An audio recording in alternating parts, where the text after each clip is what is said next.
black girl fixed a computer in seconds.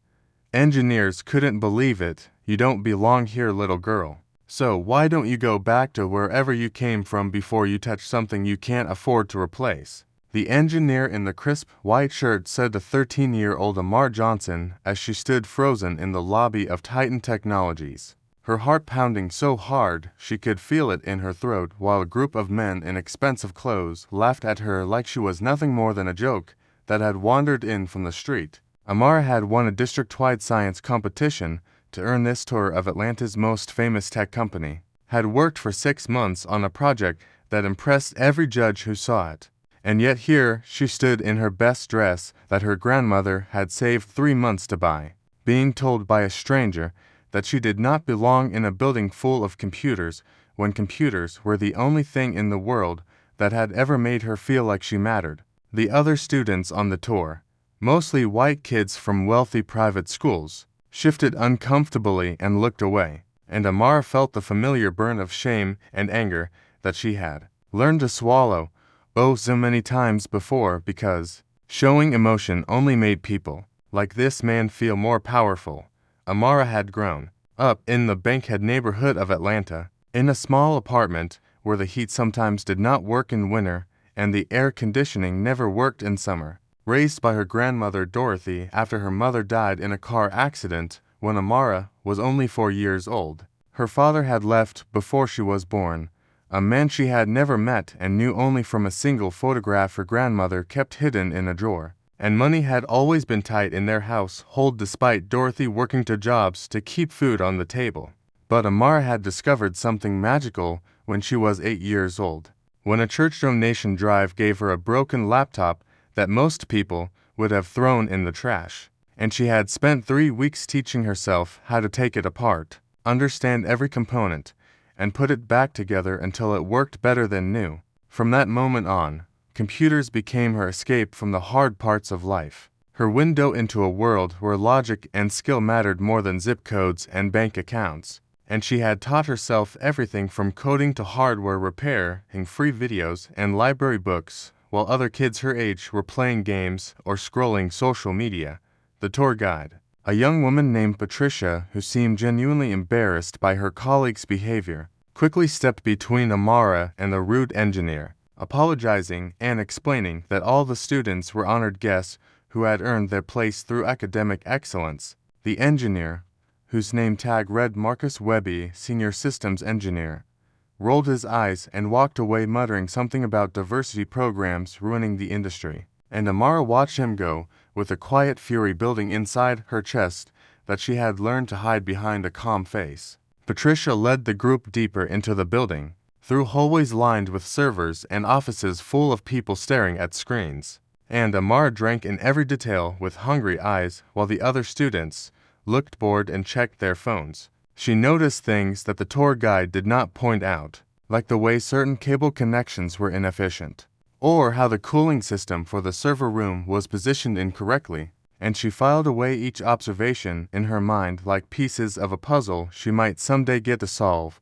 The group reached the main operations center on the 15th floor, a massive room filled with giant screens and dozens of workstations where Titan's engineers monitored systems that served millions of customers across the country. Patricia explained that Titan Technologies provided cloud computing services to hospitals, banks, and government agencies, and that even a few minutes of downtime could cost millions of dollars and potentially endanger lives if medical systems went offline. Amara felt a thrill run through her body as she looked at all that technology, imagining what it would feel like to work in a place like this, to be trusted with systems that mattered so much to so many people. But even as she dreamed, she could feel the eyes of the engineers watching her with suspicion and doubt, their gazes lingering on her dark skin and natural hair as if trying to figure out how she had gotten past security. Then everything changed in an instant when red warning lights began flashing across every screen in the operations center, and alarms started blaring so loudly that several students covered their ears. Patricia's face went pale as engineers rushed to their stations, shouting technical terms at each other while their fingers flew across keyboards in obvious panic. The main display showed system after system failing in a cascade that seemed to spread like a virus, and Amara heard someone yell that the primary server cluster was going down, and they had maybe 10 minutes before the healthcare network crashed and hospitals across 3 states lost access to patient records. The tour guide quickly herded the students toward the exit, apologizing and explaining that they needed to leave immediately. But Amara's feet seemed frozen to the floor because she could see something on the nearest screen that none of the panicking engineers seemed to notice. A pattern in the error codes that reminded her of something she had seen before. Marcus Webb, the same engineer who had humiliated Amara in the lobby, was now standing at the center of the chaos, barking orders at his team while sweat dripped down his forehead. He tried solution after solution, typing commands that seemed to make things worse instead of better, and Amara could see the fear in his eyes as he realized he was losing control of systems that millions of people depended on. The other engineers looked to him for guidance because he was the senior expert, the one with 20 years of experience and a wall full of certifications. But for the first time in his career, Marcus Webb had no idea what to do. Amara watched him struggle for another 30 seconds, her mind racing through possibilities, and then she did something that would either make her a hero or get her thrown out of the building in handcuffs. She slipped away from the group of students being led toward the exit and walked straight toward Marcus Webb's workstation, her small hands trembling but her mind absolutely clear about what needed to be done. Security guards shouted at her to stop. Patricia called her name in alarm, but Amara kept walking because she knew with complete certainty that she could fix this problem if someone would just give her 30 seconds at that keyboard. Marcus Webb turned and saw her approaching, his face twisting with disbelief and anger as this child from the ghetto invaded his workspace during the worst crisis of his career. He opened his mouth to scream at her, to call security, to have her removed and probably arrested, but before he could speak a single word, Amara slid into the chair beside him and her fingers began moving across the keyboard with a speed and precision that made everyone in the room stop and stare. She had seen this exact pattern before, 2 years ago, when she was helping fix computers at her grandmother's church and discovered that a virus had corrupted the system in a very specific way that looked random but actually followed a hidden logic. The key was not to fight the cascade, but to interrupt it at the source, to find the single point of failure that was triggering everything else and isolate it before the damage spread further. Amara's fingers flew across the keyboard as she navigated through system directories that should have taken years of training to understand, her eyes scanning code faster than most adults could read simple sentences. And within 45 seconds she had found what she was looking for. She typed one final command, pressed enter, and held her breath as the room fell completely silent except for the hum of machinery and the pounding of her own heart. The red warning light stopped flashing. The alarms went quiet, and one by one, the screens began showing green status indicators as systems came back online in perfect sequence. The engineers stood frozen in disbelief, their mouths hanging open as they watched a 13-year-old girl accomplish in less than a minute what their entire team had failed to do with all their degrees and experience and fancy job titles. Patricia covered her mouth with both hands, tears forming in her eyes, and even the security guards, who had been ready to tackle Amara, now stood back with expressions of pure shock on their faces. Marcus Webb stared at his screen, then at Amara, then back at his screen, unable to process what he had just witnessed because it contradicted everything he believed about who belonged in rooms like this and who did not.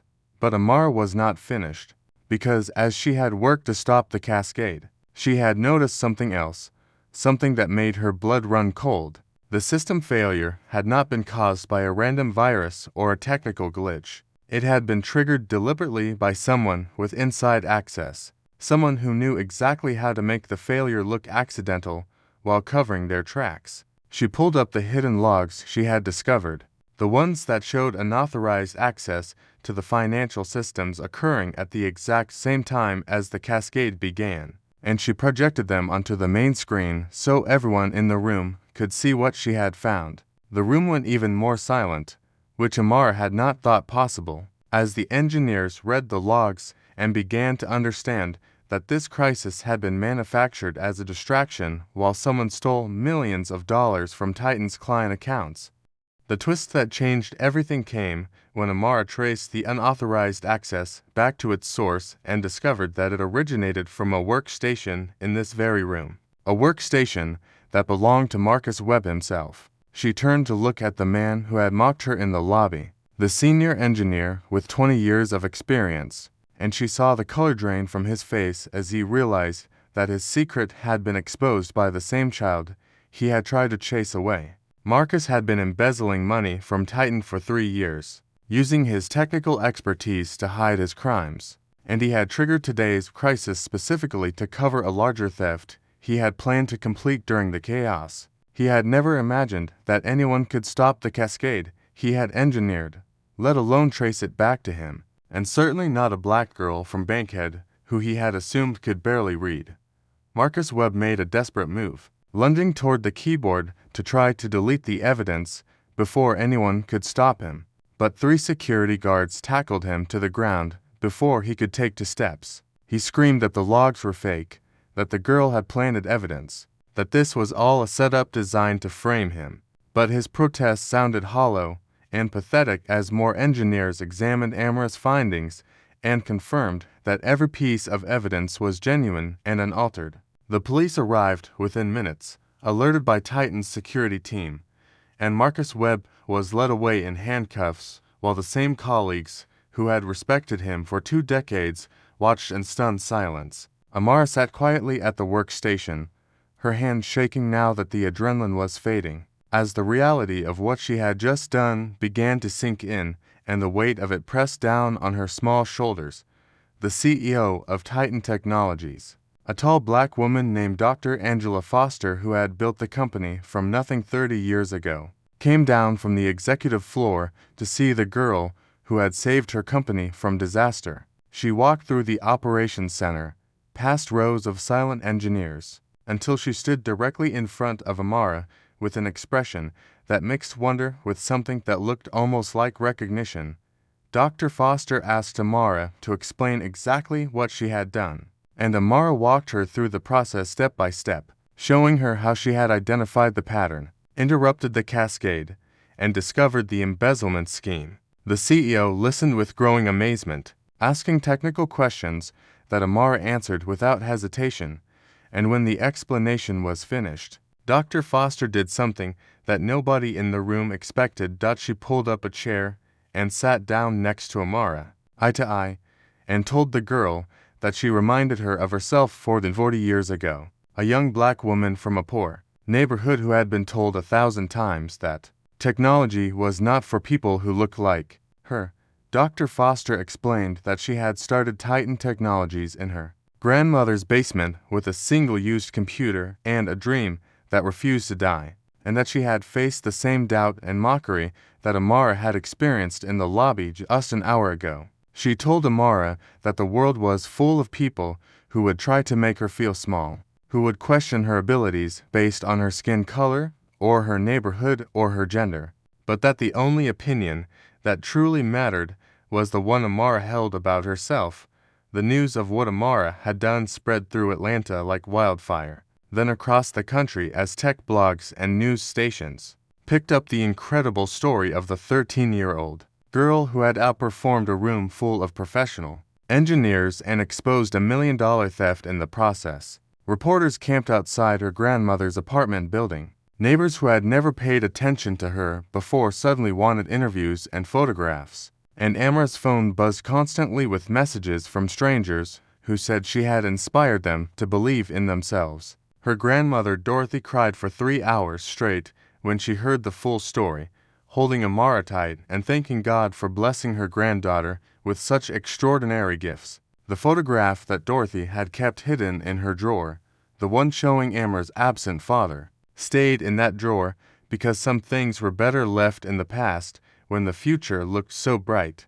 Titan Technologies announced a full scholarship program in Amara's name, designed to find and support other talented young people from underserved communities who had the potential to become the engineers and innovators of tomorrow, Dr. Foster personally committed to mentoring Amara, meeting with her every week to teach her the business side of technology and to introduce her to a network of successful Black professionals who had broken barriers in their own fields. The company also upgraded every computer in Amara's school and established a technology lab in the Bankhead Community Center where kids could learn the same skills that had transformed Amara's life. For the first time in her 13 years, Amara felt like she belonged somewhere, like her gifts were valued rather than dismissed, and like the future held possibilities she had never dared to imagine.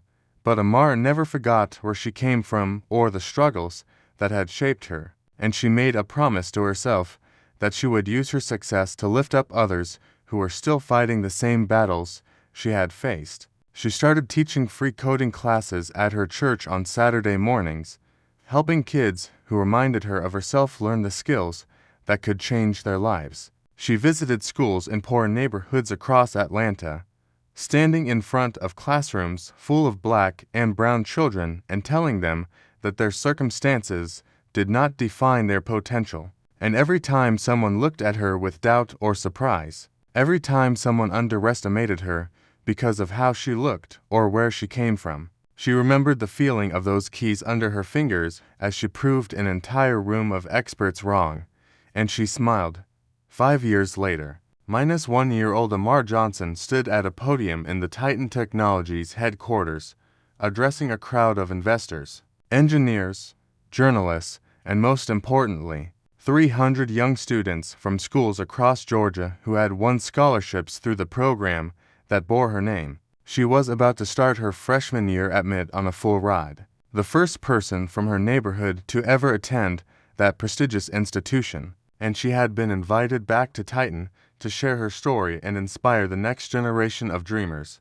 Dr. Foster sat in the front row, beaming with the pride of a mentor watching her protege exceed every expectation, and beside her sat Dorothy Johnson, who had taken her first airplane ride ever just to watch her granddaughter speak. Amar talked about the day that had changed her life, about the fear she had felt walking into that building, about the engineer who had tried to make her feel worthless before she ever had a chance to prove herself. She talked about the moment she decided to ignore the voices telling her she did not belong and trust the voice inside her that knew she could help. She talked about her mother, who she barely remembered but who she imagined would have been proud, and about her grandmother, who had sacrificed everything to give her a chance at a better life. The audience sat in rapt silence, some wiping tears from their eyes, as this young woman, who had once been dismissed as nothing, spoke with a power and presence that filled the entire room.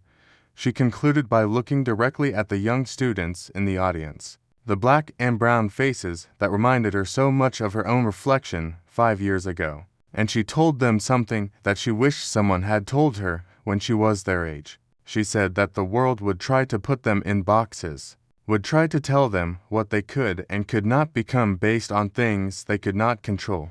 But that true genius did not care about boxes, and neither should they. She said that every closed door was just an invitation to find another way in, and that the people who doubted them today would be the same people asking for their help tomorrow.